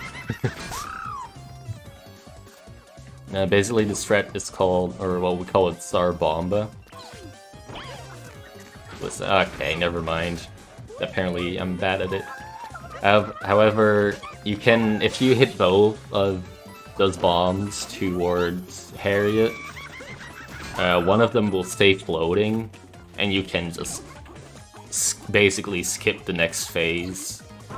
It was actually a pretty recent discovery. And by that I mean it was like 2 months ago. Yeah, it's a pretty cool trick. And then yeah, the way they made Topper harder is by adding more heads, obviously. I mean, how else would you make him harder, right? Well, I mean, I just failed, so I guess it is harder. Be back like that. See, I've just messed up things for so long and so much. I basically have a backup for everything at this point.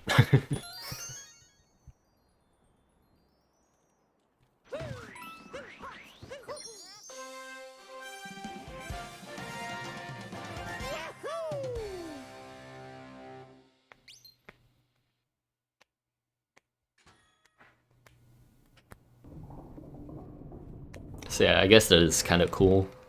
At least if I mess something up, I'll know what to do.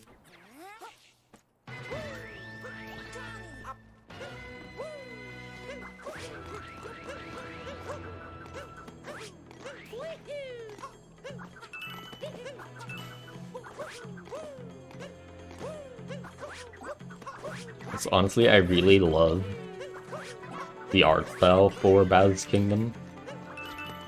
The whole Japanese style, I think it's really cool.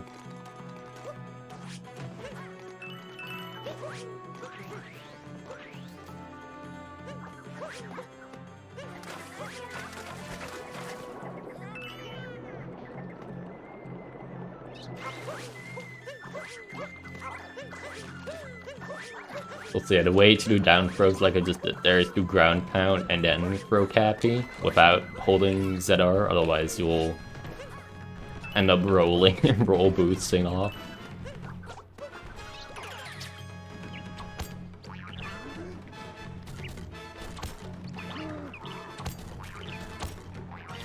Whoops.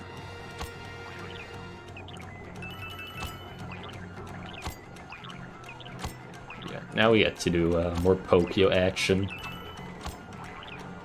Which they can definitely be annoying sometimes, but just not going in the direction that you tell them to go. It's my favorite. Ooh.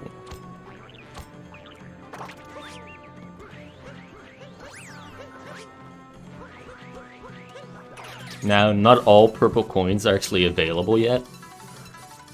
So we will have to go back to collect the last ones after this boss fight. Which, I gotta say, this is probably one of my favorite boss fights in this game. Although it is also quite difficult. But hopefully I can pull it off. Basically what you're meant to do here is wait for Pokio to spawn, like there, and then climb up the legs after throwing bombs at them. However, we don't have time for that, so we just make sure to get back on the Brutal every time and hit all of them with Mario. Got a pretty good start here. Uh-oh. Okay. And then we end off with target acquired. That's actually the hardest part. To land and spin pound on it before it goes to its full turn, but that was actually a really good showcase. I was quite nervous for that. Then that can definitely be messed up a lot.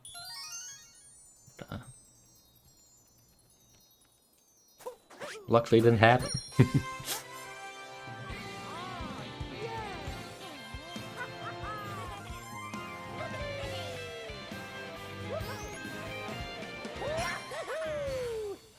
And yeah, now Bowser's just going to the moon while we fought Mech here. But we still got some purple coins to collect, so we're not going after him yet. Because purple coins are obviously more important than rescuing Peach or anything.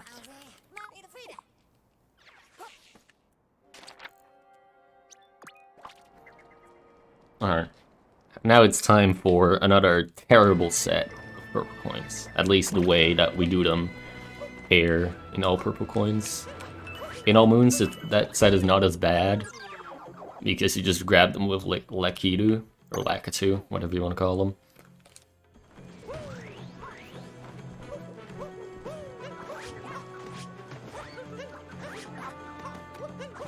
Yeah.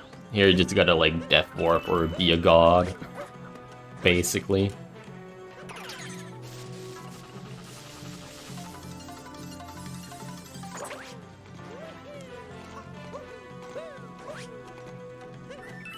Oh, I need that.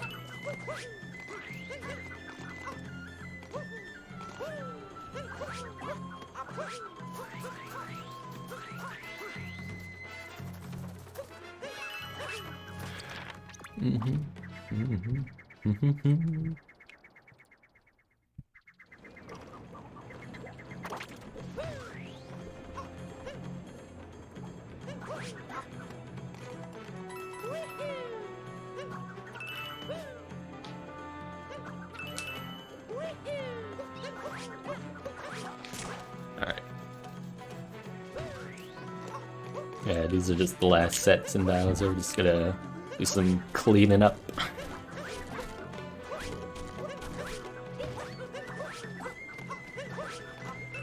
And then we can head on to Moon Kingdom, which also still has purple coins, even though it is the actual, like, final big battle with Bowser and everything.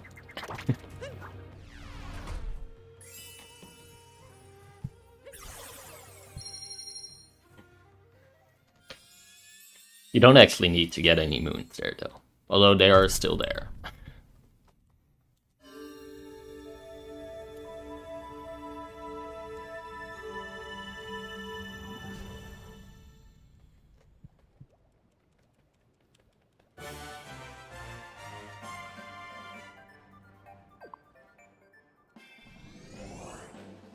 Moon Kingdom is definitely quite challenging to do fast as well, but I'll give it my best shot, as always. Now, fun thing to mention there is that there's not any Cappy text, whereas, you know, before, in every Kingdom transition, there would be a scene of Cappy and Mario talking, which I know that you can't read it because it's in Chinese, but it's basically just Cappy explaining some movement options and more telling of the story.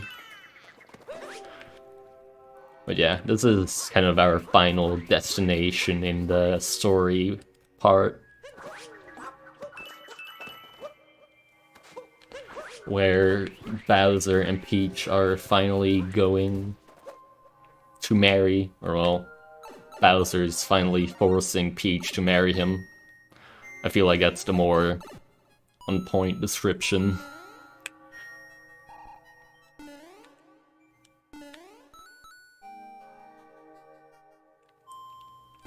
And before we put a stop to that, we gotta collect 50 purple coins, of course.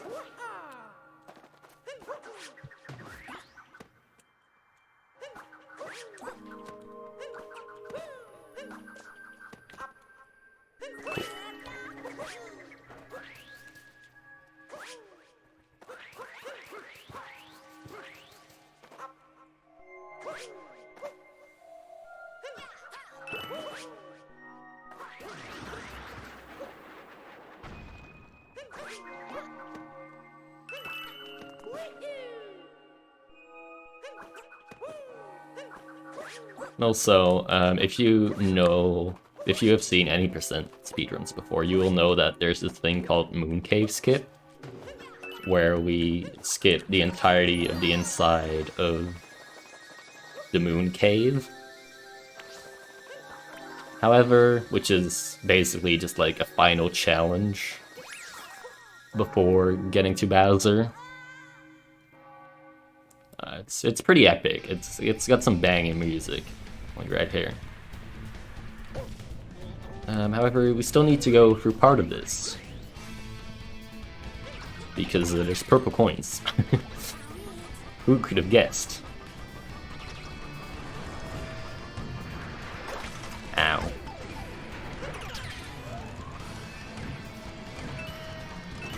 Please don't. Oh, thank you. The guy despawns pretty quickly, so I was kind of afraid he would despawn there.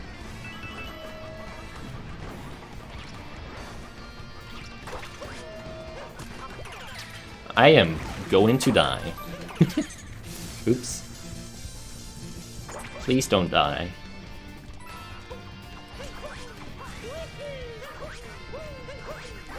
I'm gonna try to take my time here.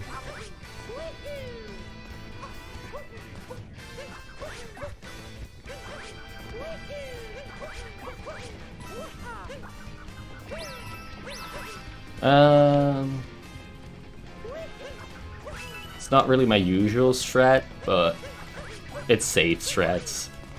And yeah, here's a checkpoint basically. It's not visible, but if I die now, then there's a checkpoint there. So now we're pretty safe.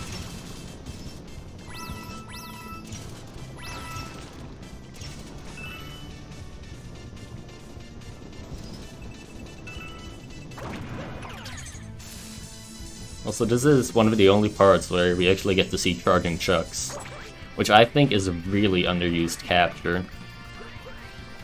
Like, it's so cool, man. Why not use it more often?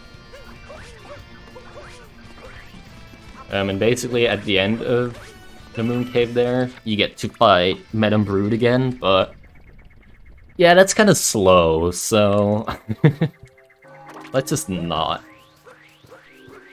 And just still do moon cave skip, shall we? I think that's a great idea.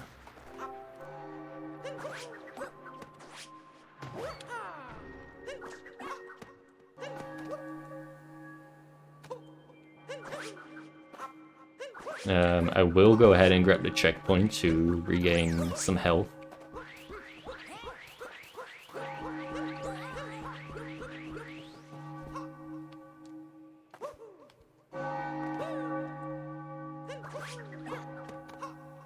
And now our final purples in Moon Kingdom will be right on top of this chapel. Fun fact, in All Purple Coins post-game, which is All Purple Coins, but you set up a file from the beginning so that you don't have to collect any moons or anything, and it's literally just just purple coins collecting. This is the final set of purples in that run.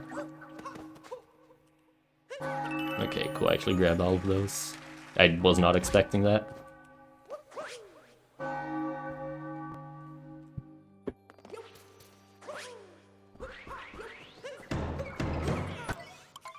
And now we fight Bowser.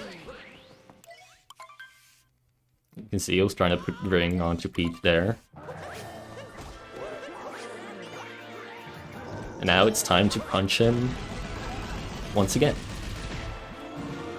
It's the first time in Cloud Kingdom wasn't enough.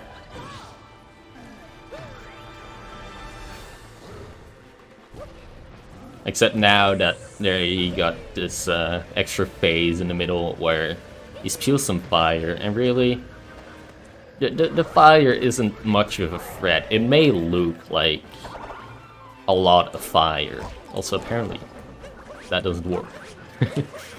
But the hitbox is only really like a ground scan, basically.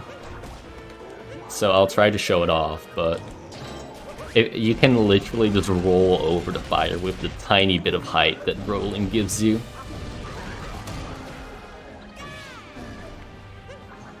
Just with that. Okay, nope, I'm terrible at it. Noted. Okay, Bowser, that was unexpected. I do actually need to have 2 health because here I got a damage boost to get this last fast hat.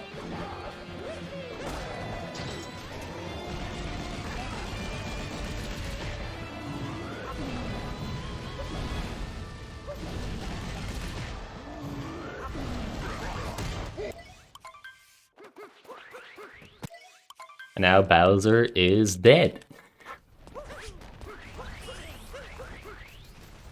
And that means that we can capture his body.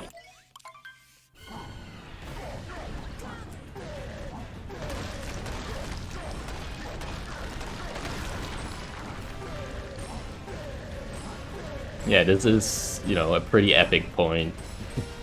I'm playing casually. Some people may see it coming. For others, this may be, you know, a very cool surprise. But I think we can all agree that it's pretty epic. And we get to play as Bowser. Fun fact, it's actually possible to skip this 2D section due to some janky hitboxes. But it's very hard. And there's only like 2, maybe 3 people that can do that sort of consistently.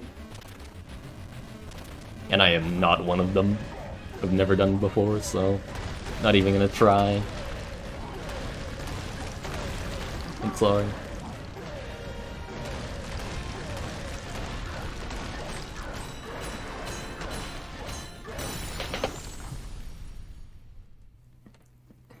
And here we get another banger.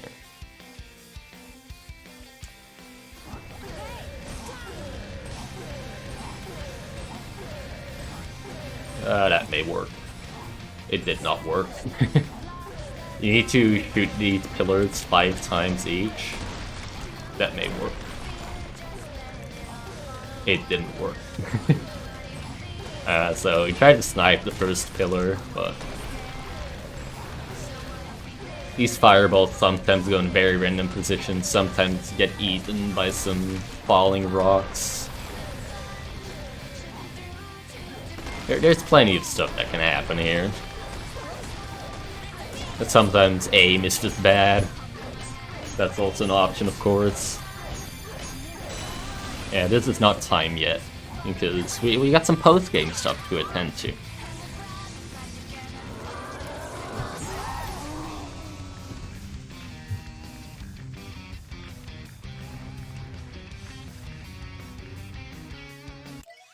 So, yeah, here you see Peach rejecting Bowser and Mario and stealing the Odyssey, leaving Bowser stranded on the moon for eternity.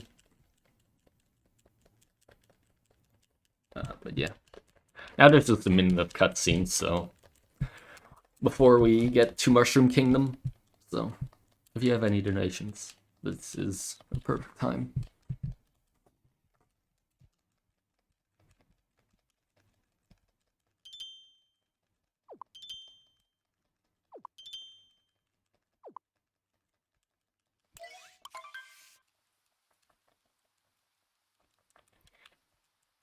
Alright, and we have arrived in Mushroom. Right off the bat, you can see a whole bunch of purple coins. Yeah. Honestly, Mushroom may also be one of my favorite kingdoms in this run. It's just a lot of quick purple coin collecting, which is quite fun, in my opinion.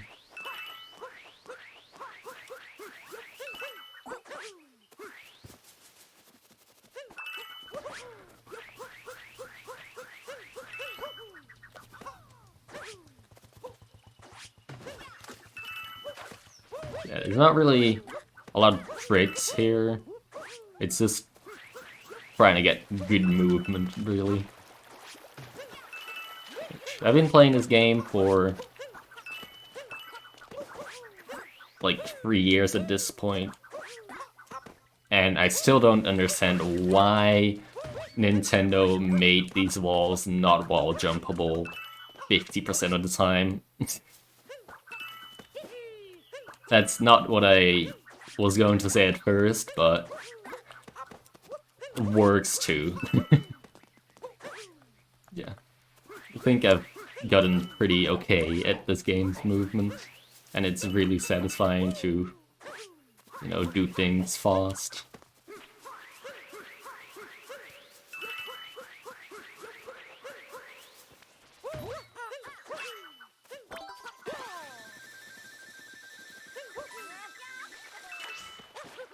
That's actually like one of the only tricks where you side flip on the water after running around with a rock flower. It's pretty cool. Although you didn't really get to see it because the camera is stinky. But...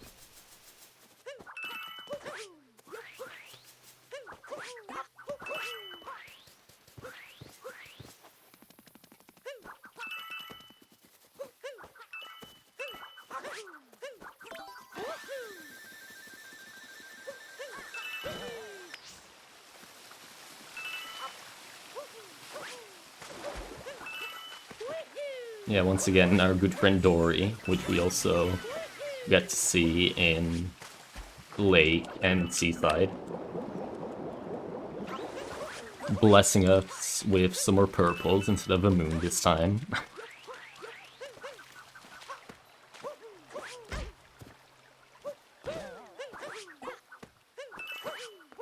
Because, you know, moons are overrated. Purples are where it's at.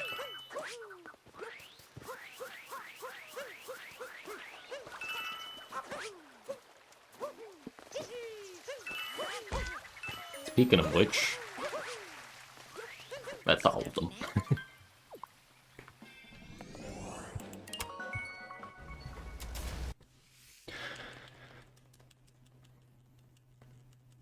Now we get to revisit Cap, because the first time in Cap Kingdom, there weren't any purple coins. All of the places where purple coins were either not available, or like there were coin tags instead, or just nothing. Like this first set, there was nothing here. However, for some, there were coin stacks instead. That are now unobtainable.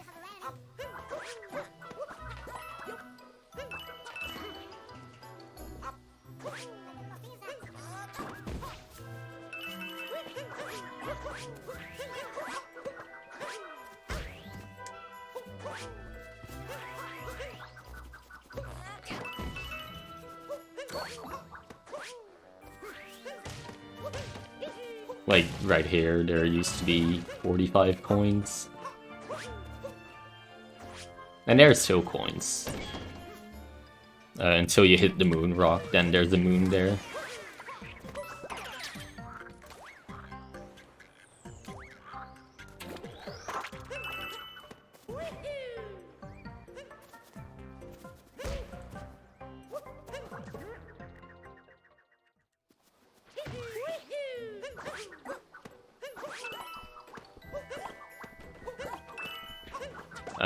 Yeah, I'm still not sure how grabbing those purples on the cap ships works, really.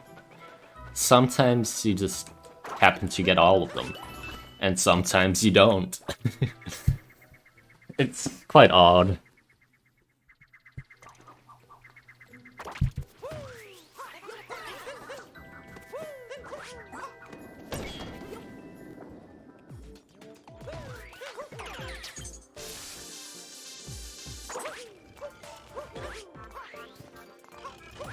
Oops. Yeah, our last 15 purple coins are in some sub-areas, which we can just warp out of after getting the purple coins.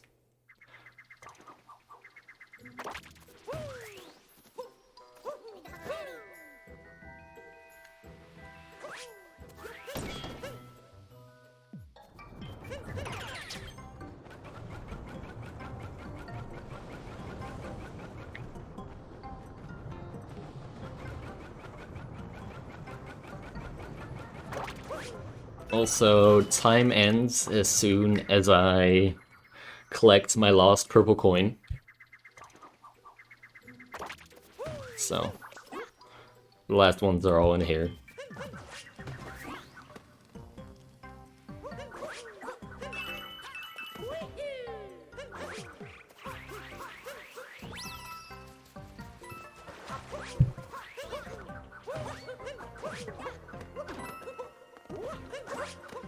And that is time. There we go. And then as you can see here in the top right, you can see all the purple coin counts, and that we have actually collected all of them, just to verify. But yeah, that is the all purple coin speedrun for Super Mario Odyssey. So, thank you for watching, and I hope you enjoyed.